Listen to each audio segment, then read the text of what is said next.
Have you ever wondered why some hires just don't work out? You find the perfect resume, you find the perfect person, you bring them in, and it just ends miserably. Well, you are in good company. A lot of people in different practices actually experience this same problem. Hey, my name's Brighton. I'm the co-founder and CEO here at Dentist Partner Pros, where we help dental professionals like you build amazing practices, get your life back, and build your dream teams. So we're going to be talking about this particular point today, and specifically, how do we solve this issue where we bring in who we perceive to be great team members, but they end up just leaving just as quick as they came. Okay, specifically in dentistry, 75% of dental associateships actually fail within 1 year. You've probably experienced this associateship revolving door. They come in, they leave, and we're back to square one. That is stressful. That is tiring. That is exhausting. That is discouraging. These are all things that dental practice owners like you experience. And so we're going to be diving into a few tips and tricks of things that you can start to address this and hopefully proactively solve so that your next hire doesn't just stay, but actually lasts, fits, and helps your practice make money for a long time. Okay, so let's talk about number one here. Okay, number one is you need to get really, really clear on your culture. What I mean by culture, so culture in a practice, this is your, these are the unwritten rules. These are the way the feeling in your office.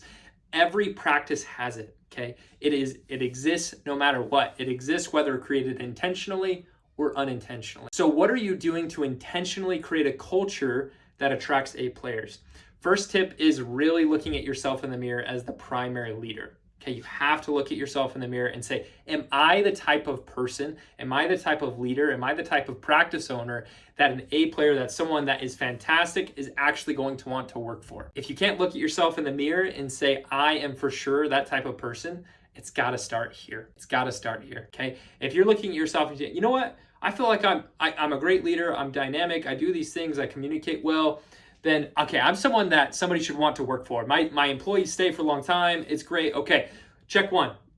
Number two is you need to understand, how will this person actually fit with your team? How is the next hire, how are we going to intentionally find out that they're going to be the right fit? So a few things that you can do, you can make sure that you have clear core values into your practice, making sure that those are the defining stamp that say, hey, this is how we are, this is how we act, this is how we show up and how we play together as a team. Defining those core values is really important. There's a million books out there, a million articles that help you do that, but making sure that they are actually crystal clear is really, really important. So first one is making sure that you're a leader worth working for. Step two is making sure that you have a really clear vision and values system so that everybody in the team knows how we play and how we show up. Step three now is starting to actually spread the news of that culture and making sure people are aware of it.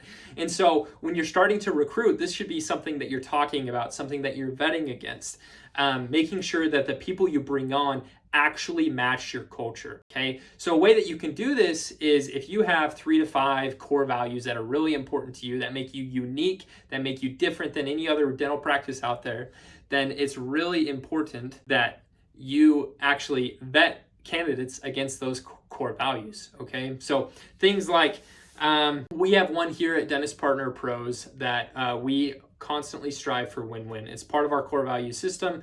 And so when we're bringing on new team members, we're looking for experiences that this candidate, our new team member, has actually experienced in the past of ways that they have experienced and shown that they strive for win. This could be as simple as how they're showing up in the interview, what compensation package are they offering, things like that, making sure that they're really striving for win-win even in our relationship together. We hire a lot of different dental associates and hygienists, and interestingly enough, we can get people all the way through the process. And one of the biggest indicators of someone thinking win-win or kind of a growth mindset or abundance mindset is when it comes down to contract negotiations. Contract negotiations are kind of that stamp in the ground, that stake in the ground that starts to really help you understand how someone shows up when their money's on the line. And that's a really great indicator of someone's deep down character. Okay, so if they come to the negotiation table with that associate agreement or whatever, and they're reasonable and they hire reasonable representatives, then they make sense. But if they show up and they're taking bad advice from unreasonable representation, then it typically is a sign that they are a little unreasonable. We have seen candidates get all the way through the process, and we feel like they're a great fit. And when it gets down to that nitty-gritty contract negotiations, they show up as a totally different person. And it's frustrating, it's discouraging, but it's a part of the process, okay? It's a part of the process. If somebody shows up different like there, be prepared to walk away, okay? Be prepared to walk away. Don't just force it in. Don't make a forceful fit. Actually be prepared to walk away, okay? So those are the 3 tips that we're gonna talk, just that we covered today. Make sure that you're a leader worth working for. You're clear on your values and your culture in the practice. And then 3, actually start to vet candidates against those values throughout the vetting process. Hopefully this was helpful. If it was, please hit the subscribe button, hit the like button so that you can follow along. We're going to be producing a lot more content here at Dentist Partner Pros that hopefully is super valuable for you. And if you have any questions or you'd like to learn more about what we do and how we help dental practices, you can go to our website, dentistpartnerpros.com. We have great content there as well as some free gifts for you if you go sign up. Thanks. Make it a great day.